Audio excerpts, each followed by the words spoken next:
한국 시단을 대표하는 정호승 시인이 몇 년 전에 12번째 시집을 출판했습니다. 제목은 나는 희망을 거절한다, 그런 제목이에요. 제목이 좀 특이하지요. 나는 희망을 거절한다. 이 책에 보면 시인은 이런 고백을 합니다. 삶의 화두 중 하나가 희망일 것이다. 희망 없는 희망이 아니라 희망이 있는 희망은 무엇인가?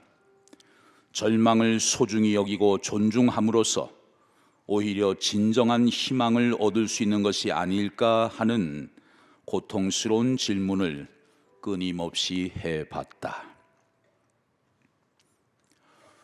입으로는 희망을 말하는데 그 속에 참된 희망이 없다면 그게 무슨 소용이 있느냐 하는 겁니다.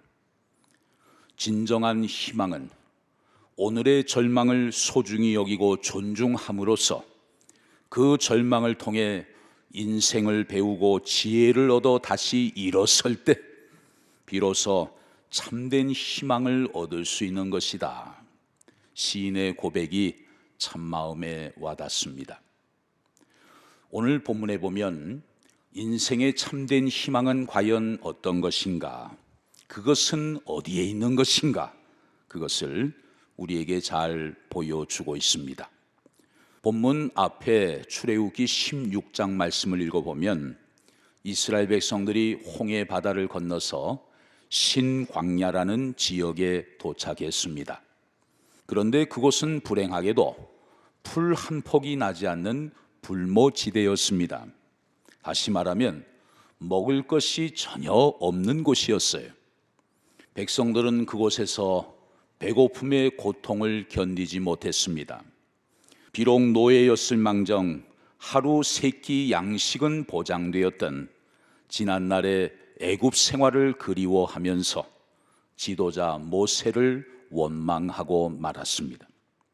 그러한 백성들에게 하나님은 홍해의 기적처럼 역시 신비로운 방법으로 백성들에게 역사해 주셨습니다. 하늘에서 떨어지는 만나로 백성들의 먹는 문제를 깨끗이 해결해 주신 것입니다. 이스라엘 백성들이 애굽을 떠날 때 그들은 나름대로 양식을 준비해서 길을 떠났습니다. 또한 가축들도 많이 끌고 나왔습니다. 그런데 그들이 가지고 나온 먹을 양식은 겨우 정확히 2달 보름 만에 그만 동이 나버리고 말았습니다. 그들이 지나가는 광야길에는 먹을 것이 없었기 때문이었어요. 그저 있는 것이라고는 마른 땅과 모래, 전갈과 뱀, 그리고 끝없는 원수들의 위협만이 백성들의 길 속에 도사리고 있었습니다. 그런 광야에서 어디서 그들이 양식을 구할 수 있겠습니까? 누가 그들에게 먹을 것을 주어 생명을 보존하게 할 수 있겠습니까? 그건 불가능한 일이죠. 그런데 아무도 해결할 수 없는 그 불가능한 문제를 하나님께서 해결해 주신 것입니다. 여러분, 지금도 마찬가지 아닙니까? 우리가 해결할 수 없는 수많은 문제들, 수많은 위기들을 하나님은 능히 해결하실 수 있는 줄로 믿습니다. 이 만나 사건을 통해서 하나님은 우리에게 매우 중요한 사실을 한 가지 가르쳐 주십니다. 하나님의 자녀들도 때로는 수많은 인생의 위기들 앞에서 두려움과 불안과 염려로 신음할 때가 있고 또 어떤 때는 정말 망할 것 같은 그런 위협을 느낀다 하더라도 절대로 하나님의 자녀들은 망하지 않는다는 거예요. 오히려 하나님의 도우심을 힘입어서 어떤 상황 속에서도 다시 일어설 수 있고 어떤 문제도 다 해결할 수 있다는 사실을 하나님이 친히 보여주고 계시는 것이죠. 한번 따라하겠습니다. 하나님의 자녀는 망하지 않습니다. 이스라엘 백성들은 출애굽을 해서 하나님의 놀라운 방법으로 홍해를 건넜습니다. 그리고 하늘로부터 내리는 그 만나의 기적을 통해 하나님의 전능하심을 다시 한번 체험하게 되었습니다. 그런데 며칠이 지났어요. 이스라엘 백성들의 마음이 변하기 시작하는 거예요. 얼마 전까지만 해도 그렇게 맛있었던 만나였는데, 너무나 신비로웠던 만나였는데, 이제 이 신령한 양식이 지겹게 느껴지기 시작하는 거예요. 하나님께서 하나님의 방법으로 내려주시는 그 만나가 더 이상 감사하지 않는 거예요. 오히려 이전에 애굽에서 노예 생활을 할 때 즐겨 먹던 음식들이 자꾸만 생각이 납니다. 여러분, 왜 백성들은 한때 감탄했던 이 신령하고 신비로운 음식을 그만 싫어하게 되었을까요? 그 이유는 한마디로 마음이 변했기 때문이겠죠. 우리 신앙생활도 그렇습니다. 하나님의 놀라운 은혜를 경험하고 영적인 변화를 경험한 사람들은 하나님의 말씀을 뜨겁게 사모하기 시작해요. 한 끼 식사를 거르는 한이 있어도 하나님의 말씀을 읽고 묵상하는 일을 결코 소홀히 하지 않는 진리에 대한 간절한 사모함이 있습니다. 그런 성도들은 벌써 예배에 참석하는 그 눈빛부터가 남다르지요. 말씀이 선포되는 시간에 설교자를 쳐다보는 그 눈빛이 예사스럽지 않습니다. 말씀으로 말미암아 변화되고 싶어하는 갈망이 있기 때문에, 말씀을 통해 하나님을 만나고 싶어하는 소원이 있기 때문에, 말씀의 능력을 통해 험악한 세상을 이길 힘을 얻기를 간절히 바라고 있기 때문에. 그런데 어느 날부터 그 눈빛이 변하기 시작합니다. 신앙생활이 점점 공허하고 따분해지기 시작합니다. 예배에 어쩔 수 없이 참석하기는 하는데 아무것도 느껴지지 않는 그 예배 시간이 그냥 지루하게만 느껴지는 거예요. 왜 그럴까요? 그의 마음이 변해가고 있다는 증거이죠. 여러분, 먹는 것은 이 세상을 살아가는 인간의 가장 원초적인 본능이라고 말할 수 있겠습니다. 그런데 먹는 것으로 인해 문제가 일어나더니 오늘 본문에서는 마시는 것으로 인해서 또 문제가 일어났어요. 이스라엘 백성들은 먹을 것이 없었던 신광야를 지나 오늘 본문에 보면 르비딤에 도착하게 됩니다. 그곳은 백성들이 시내산에 도착하기 전 마지막으로 진을 친 곳이에요. 그런데 그곳에는 참 불행하게도 마실 물이 없었어요. 이스라엘 백성들이 이런 위기에 처할 때마다 늘 반복하던 습관이 있었습니다. 그것은 지도자 모세를 원망하는 것이었어요. 자, 본문 3절을 보시죠. 거기서 백성이 목이 말라 물을 찾으매 그들이 모세에게 대하여 원망하여 이르되 당신이 어찌하여 우리를 애굽에서 인도에 내어서 우리와 우리 자녀와 우리 가축이 목말라 죽게 하느냐. 모세, 당신이 왜 우리를 애굽에서 끌어내 가지고 우리를 이렇게 목말라 죽게 하는 겁니까?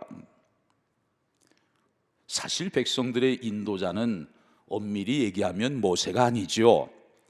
그들을 애굽에서 건져내신 분은 바로 하나님이셨습니다. 그들을 건져내어 광야로 들어오게 하신 분도 하나님이시고, 그 광야에서 그들의 갈 길을 인도하고 계신 분도 바로 하나님이셨어요.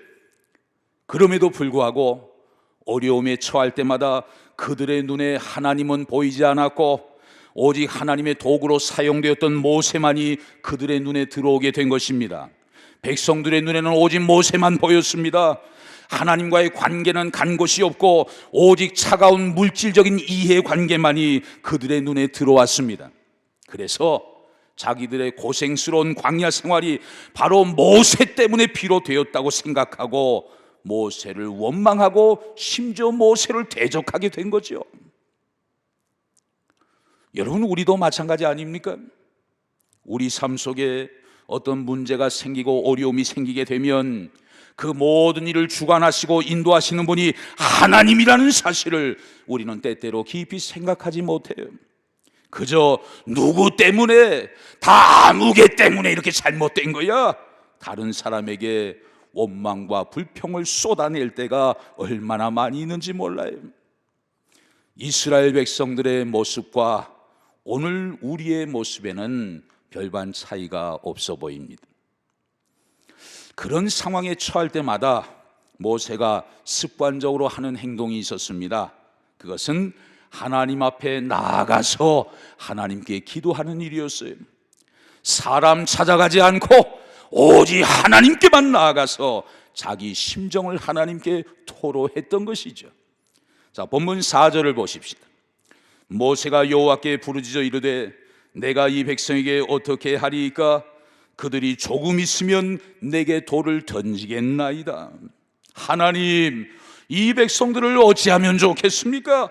백성들이 저에게 돌을 던지려고 합니다. 저를 이제 죽이려고 합니다.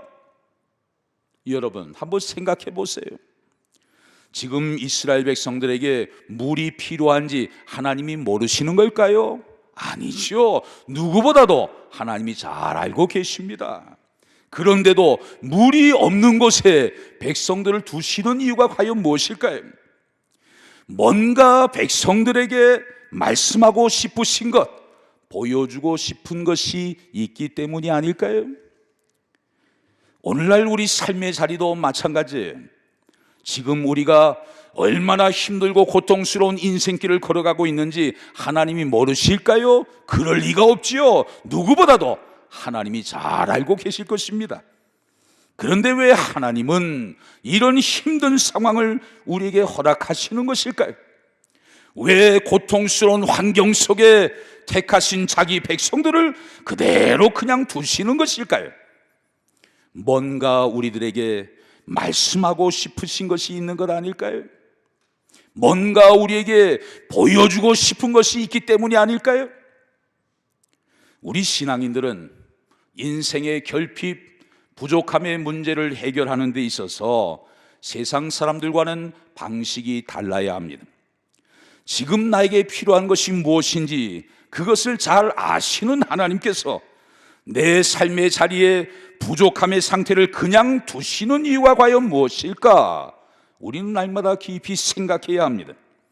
언제나 눈에 보이는 부족한 상황만 보면서 불평하고 좌충우돌하다가 결국 하나님을 원망하고 신앙을 내팽개쳐버리는 그런 미숙하고 어리석은 모습을 이제 우리 모두는 다 버려야 하는 것입니다.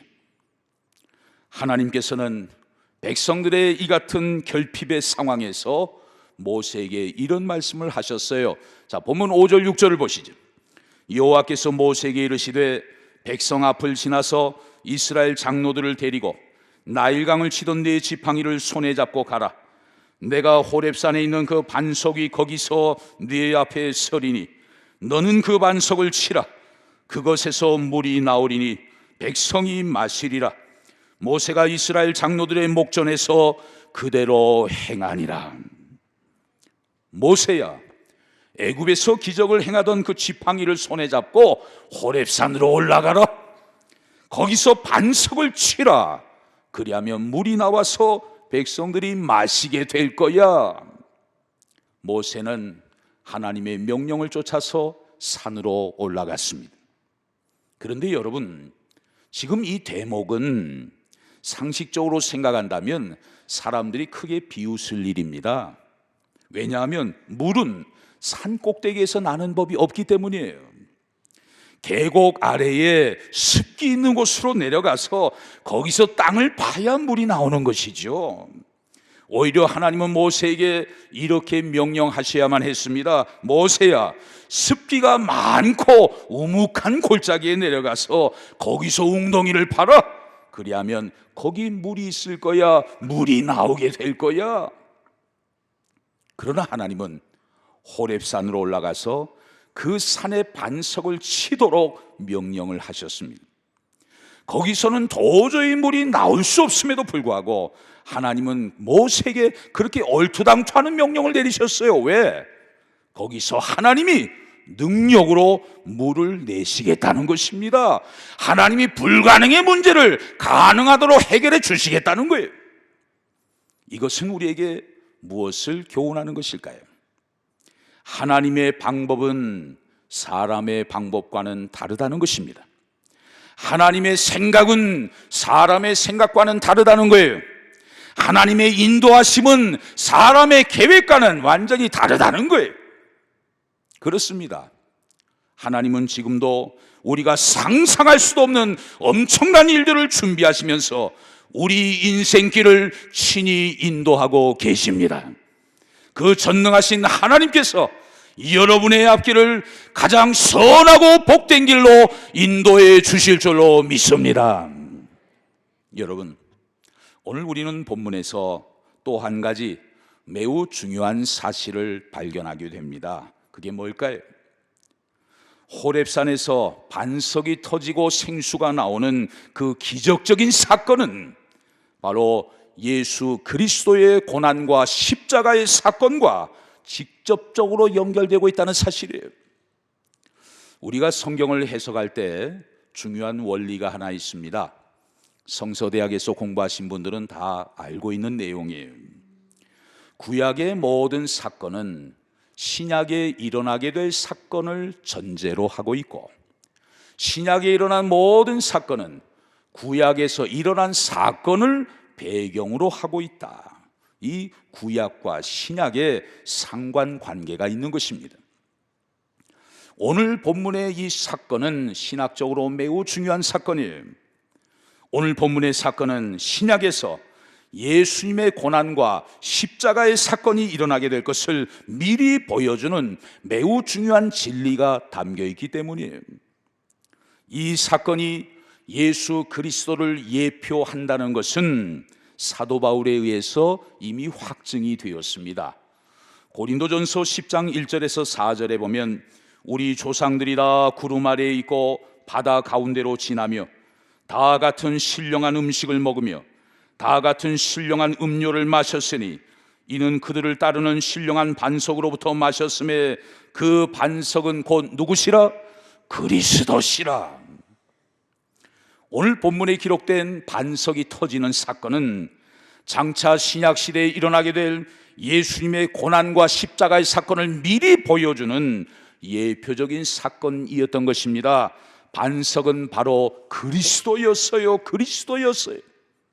그 반석이 지팡이에 맞아서 터진 사건은 그리스도의 고난을 보여주고 있는 것입니다. 거기서 솟아난 생수로 말미암아 백성들이 목마름의 문제를 해결하게 된 것은 이제 먼 훗날 십자가에서 터져나오는 예수님의 보혈을 통해 성도들이 영원한 생명을 얻고 영혼의 목마름을 완전히 해결하게 될 것을 가리켜주는 사건이었던 것입니다.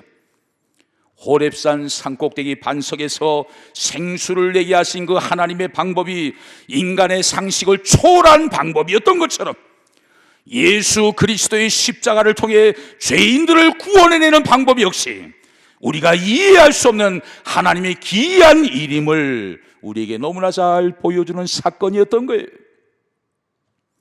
모세가 하나님의 명령을 쫓아서 호렙산에 올라갔습니다. 그리고 지팡이로 반석을 쳐서 생수가 터져 나오게 되었어요.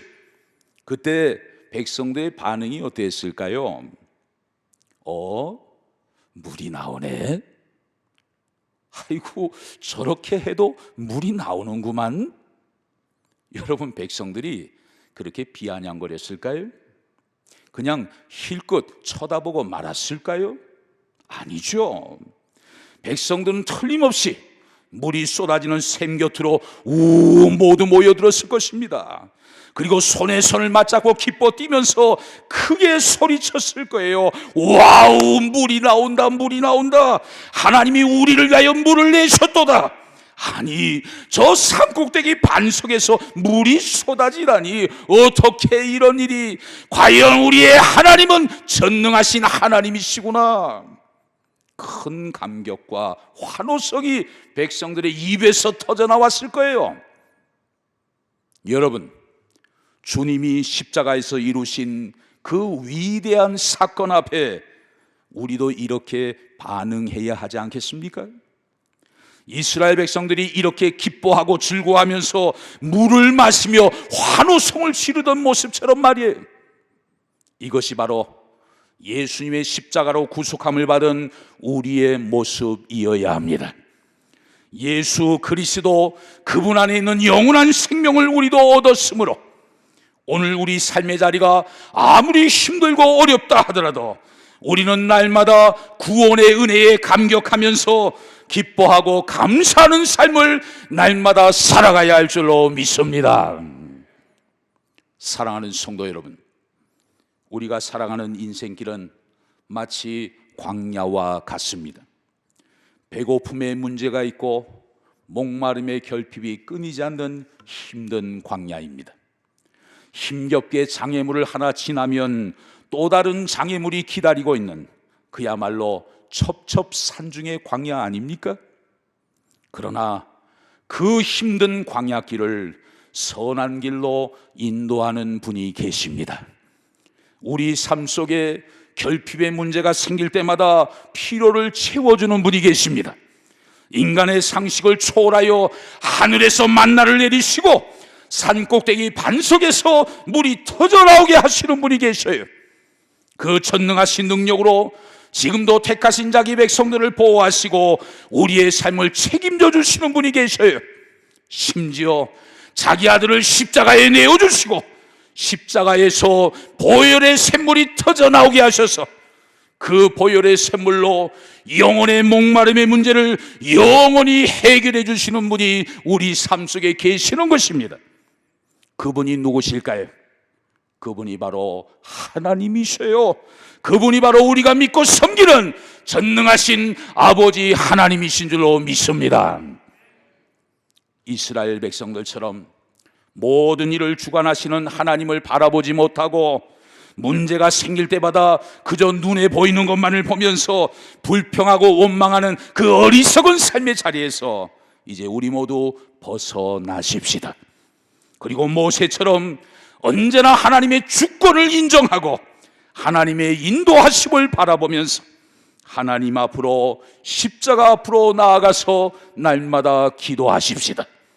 그래서 언제나 값없이 주시는 영원한 영생의 샘물을 받아 마시고 이 험악한 세상을 이길 힘을 날마다 능력의 주님으로부터 공급받으면서 살아계신 하나님과 함께 이 한 주간도 날마다 승리하는 삶을 살아가는 행복한 저와 여러분들 다 되실 수 있기를 주의 이름으로 축원합니다.